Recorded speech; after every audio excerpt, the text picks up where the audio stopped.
बिस्मिल्लाहिर्रहमानिर्रहीम। अस्सलाम वालेकुम। आज हम बनाने लगे हैं फ़्राइज़ बनाने के लिए मैंने एक ब्रेड का पीस लिया है। यहाँ पर एक अंडा लेंगे हम, इस्तेमाल में इसमें आएगा। और ये है पोटैटो को मैंने इस शेप में काट लिया है और इसको मैंने सिर्फ उबलते पानी में नमक डाल के 3 मिनट के लिए 2 से 3 मिनट के लिए उसको उबाला है और इसका पानी ड्रेन कर लिया है। ठीक है, इसको यहाँ पे मैंने रख दिया, ये खुश्क हो चुके हैं। तो अब हम इसको फिंगर शेप में कट कर लेंगे। तो इसको हम साइड पे रखते हैं और अब लेके आते हैं हम अपना कटिंग बोर्ड के ऊपर हम इसको रखेंगे और इसको कट कर लेंगे। ठीक है, फिंगर शेप में, क्योंकि कच्चे नहीं आपने लेने, किसी भी सूरत कच्चे नहीं लेने। कच्चे पे ये वो रिजल्ट नहीं आएगा जो इस तरह से आएगा। ये देखें, इस तरह आप इसे कट कर लें जैसे कि फ्राइज़ होते हैं, बस उसकी शक्ल में। इसको 2 से 3 मिनट हमने नमक वाले उबलते पानी में डाल दिया था। ठीक है, अब आप इसको जैसे मर्जी रखो, आप इस तरह ही इसको रखा रहने को, ब्लैक की तरफ ये नहीं जाएगा। ठीक है, ये हमने सारे कट कर लिए। यहाँ पे पोटैटो मैंने कट करके रख लिए हैं। ये देखें, बिल्कुल ऐसे लग रहा है फ्राइज़ होते हैं ये। अभी इसको हम थोड़ा सा मैरिनेशन करेंगे, इसके बाद फिर आपको बताते हैं कि अब अगला स्टेप क्या करना है हमने। इनको रखते हैं साइड में और ग्राइंडर जार का हम ले लेंगे एक जग, जिसके अंदर हम डालेंगे ब्रेड क्रम्ब। अच्छा, जग जो है अंदर से बिल्कुल खुश्क होना चाहिए। ठीक है, एक अदद ब्रेड लिया मैंने, इसका पीस ले लिया था। आपके पास रखे हुए हो अगर ब्रेड तो क्रम्ब, तो आप उसको यूज़ कर लीजिएगा। बस इसको हम जार में डालेंगे, सीधा इसको पीस लेंगे। ठीक है, ये देखें, ये ब्रेड क्रम्ब हमारे तैयार हो गए। इसको हम रखते हैं साइड पर। थोड़ा सा उसमें लगा रह गया, उसको भी साफ़ कर लेंगे। चलो, इसको भी साइड में रख देते हैं और अब हम देंगे एक अदद बाउल। चलिए, एक बाउल ले लेंगे और बाउल के अंदर हम अब ऐड करेंगे तमाम चीज़ें जो हमने इसके अंदर मैरिनेशन के लिए लगानी है। याद रहे कि हमने कोई मसाला किसी किस्म का ऐड नहीं किया अभी तक, सिर्फ बॉइलिंग पॉइंट पे जो पानी में थोड़ा सा सॉल्ट गया था वही गया था। ठीक है, चलें, इसमें से मैं थोड़े से डाल देती हूँ अभी। इसमें स्टेप करके डालेंगे ताकि जो मैरिनेशन है हमारी वो सारी उसके ऊपर कोड हो जाए। हमने कोडिंग लगानी है तो कोडिंग इसके ऊपर हर चीज़ सारे आलू पे अप्लाई हो जाए। ठीक है, अंडा इसके अंदर डाल देंगे तोड़ के। एक अंडा जाएगा क्योंकि यहाँ पे मेरे पास तकरीबन आलू थे आधा किलो, इसके लिए एक अंडा जाएगा इसके अंदर। कॉर्नफ्लोर है मेरे पास, ये देखें, कॉर्नफ्लोर हम डालेंगे 2 चम्मच यहाँ पे।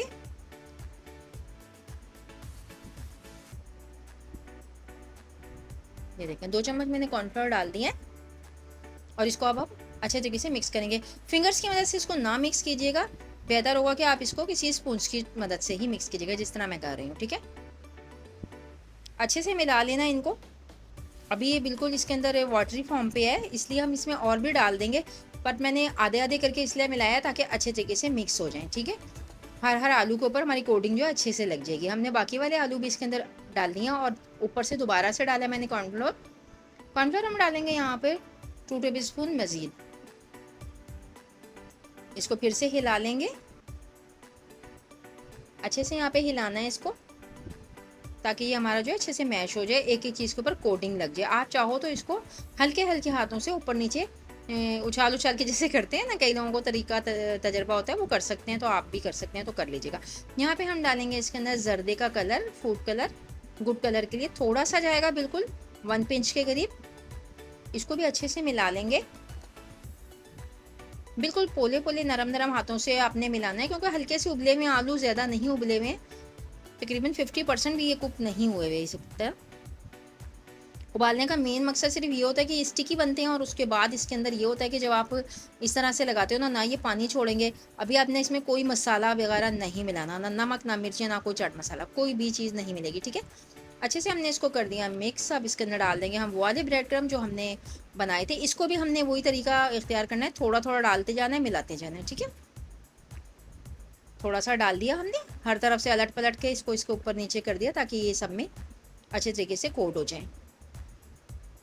इधर से रह गए, यहाँ से भी मिला लेते हैं। ये देखें, ज़बरदस्त से बन के तैयार होंगे फ्राइज़, तो बिल्कुल ऐसे जैसे फ्रायर में बनते हैं। ठीक है, अगर आपका फ्रायर नहीं है ना तो कोई बात नहीं, आप इस तरह बनाइएगा जिस तरह मैं बना रही हूँ। आपने कोई सा भी ऐसा स्ट्रेनर टाइप ले लेना है, तो इसके अंदर आप रखते जाएंगे अलग अलग से। देखें, आपको ना साथ जुड़ने नहीं चाहिए यहाँ पे।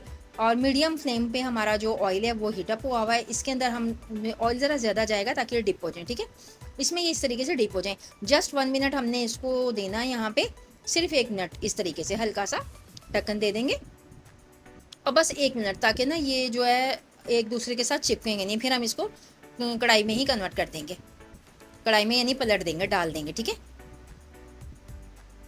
1 मिनट के लिए इसी तरीके से पकेंगे। इसको हमने यहाँ पे छेड़ना बिल्कुल भी नहीं है, कोई छेड़छाड़ नहीं होगी यहाँ पे। चलिए ये देखें, देखिए थोड़े से हो गए ना, अब इसको हम इसके अंदर डाल देंगे। इसी तरीके से दूसरा सेकंड वाला भी हम इसी तरह ही करेंगे और फिर इसमें डाल देंगे। इसकी वजह क्या है? इसकी वजह ये है कि अगर हम इसको अलग अलग नहीं डालेंगे, कढ़ाई में एक साथ डालेंगे ना, तो ये इकट्ठे हो जाएंगे, एक दूसरे के साथ चिपक जाएंगे और बिल्कुल भी ये ना अकेले अकेले नहीं बनेंगे। जैसे कि आप फ्राइज़ खाते हो ना तो कुरकुरे होते हैं, तो उस तरीके से ये नहीं बनेंगे, ठीक है। तो इसको भी सिर्फ हल्का सा हमने ऑयली कर देना है इसके अंदर रख के, जस्ट 1 मिनट या 30 सेकंड बस। उसके बाद हमने इसके अंदर ही डाल देना है और बहुत ज़्यादा ओवरलोडेड करके आपने नहीं डालने हैं, थोड़ा थोड़ा करके डालना, थोड़ा थोड़ा करके बनाना। प्यारा सा कलर आने तक इसको सेको। बहुत ही अच्छे बन के तैयार होंगे। अगर आपको रेसिपी अच्छी लगे तो ज़रूर लाइक किया करो, शेयर किया करो, फीडबैक दिया करो। अगर आप चैनल पे नए हो तो चैनल को सब्सक्राइब भी कर दिया करें। देखिए कितना खूबसूरत सा गोल्डन कलर आ गया मेरा। बहुत ही ज़बरदस्त सी फ्राइज़ जो हैं बज़ाहिर नज़र आ रहे हैं, जो कि बहुत अच्छे लग रहे हैं, ठीक है। अब हम इसको रखेंगे साइड पे और इसके बाद इसकी प्रेजेंटेशन दिखाते हैं आपको। इसी तरीके से मैंने सारे बनाने हैं। इसको हल्का हल्का ऐसे उछाल उछाल के आप इसका वो ऑयल निकाल लीजिएगा। अगर आपको इस तरीके से नहीं करना हो तो आप इसको किसी भी टोकरी वगैरह में डाल दीजिएगा ताकि इसका ऑयल सेपरेट हो जाए। चलिए जी, एक टिश्यू लगा लिया मैंने। यहाँ पे मेरे पास एक अदद छोटा सा गिलास था, जिस तरह फ्राइज़ रखे होते हैं मैंने उसके अंदर इनको सेट कर लिया। आपको नज़र आ रहे होंगे। इस पर चाट मसाला डाल देंगे हम। बहुत ही खूबसूरत गुड लुकिंग प्यारे से हमारे जो स्नैक हैं तैयार हो चुके हैं माशाल्लाह। सुभान अल्लाह बहुत ही खूबसूरत से हमारे फ्राइज़ तैयार हो गए हैं। नाज़रीन, अगर आपको अच्छी लगे मेरी रेसिपी तो लाजमी मेरी रेसिपी को शेयर करें, लाइक करें, फीडबैक दें और अगर चैनल पर नहीं है तो चैनल को सब्सक्राइब कर लें। देखिए कितने अच्छे से मैंने इसको गार्निश कर दिया, अच्छा सा तैयार कर दिया है इसको खाने के लिए। चलें जी, अब हम जाने लगे हैं इसको खाने के लिए। अगर रेसिपी अच्छी लगे तो रेसिपी को लाइक किया करें फिर और फीडबैक ज़रूर दिया करें। इसी के साथ दीजिए शाइस्ता को इजाज़त। इंशाल्लाह किसी अच्छी रेसिपी के साथ फिर से हाजिर होंगे। अपना बहुत सारा ख्याल रखिएगा, अपनी दुआओं में हमको याद रखिएगा। अल्लाह हाफिज़।